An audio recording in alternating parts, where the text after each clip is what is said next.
Hello, hello guys! Pag-usapan natin muli ngayon ang ating megastar Sharon Cuneta.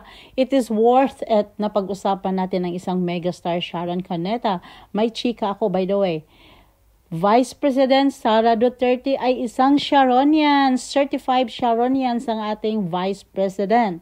At vocal naman talaga ang ating former President na sinurpresa niya ang kanyang anak.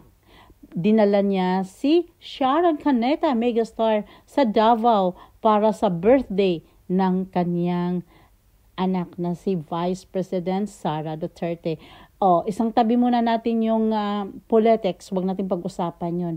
Let's talk about showbiz. Let's talk about Sharon Cuneta, kung sino-sino ang nagmamahal sa ating megastar Sharon Cuneta.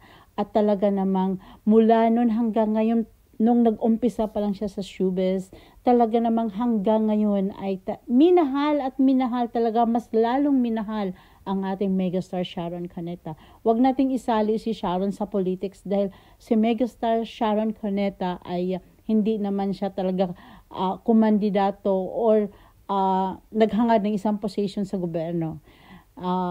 Normal lang na suportahan niya ang kanyang asawa, which is nanalo naman ng senator ngayon. Kung sino man yung hindi bumoto kay Kiko, although isa naman talaga, aaminin ko, isa naman ako doon na hindi talaga bumoto kay Kiko. Hindi naman ibig sabihin na corrupt si Kiko, no. Mayroon lang talaga tayong hinahanap sa isang politiko na kayo nang magpaliwanag doon. Ako na rin yung, para sa akin, ako na lang din yung nakakaalam kung bakit hindi ko siya binoto. Although, si Kiko, si Senator Kiko Pangilinan, he's a good man. Walang bahid na kurakot o corruption ang ating re-elect Senator Kiko Pangilinan. So, way back to Vice President Sara Duterte. OMG, talaga namang ibalik ko sa inyo kung gaano kamahal o fanatic ang ating Vice President kay Sharon Cuneta. She is certified Sharonians. Yun ngang sinasabi ng ating dating Pangulong Rodrigo Roa Duterte na gustong-gusto niya, mahal na mahal niya si Sharon Cuneta. So pakinggan natin guys kung ano yung sinasabi ni Sharon. I just congratulated her because napakaganda ng Davao. From the moment I arrived, sabi ko, malinis na ito noon, maganda na. Bakit parang mas maganda? We've been friends for a long time.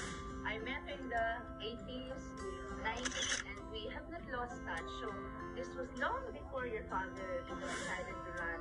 But I've always admired her because she's really been a good mayor. I call her Inday Mayor and she calls me. It's so cute, so sweet. Ate siya. Ate talaga. Thank you very much for supporting Davao City, and thank you for making everyone happy together.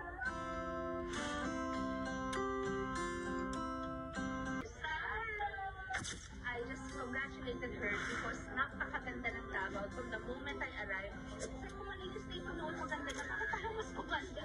We've been friends for a long time. I met her in the 80s, 90s, and we have not lost touch. So this was long before your father decided to run. But I've always admired her because she's really been a good mayor. I call her Inday Mayor and she calls me. It's so cute, so sweet. Ate siya. Ate talaga. Thank you very much for supporting Davao City, and thank you for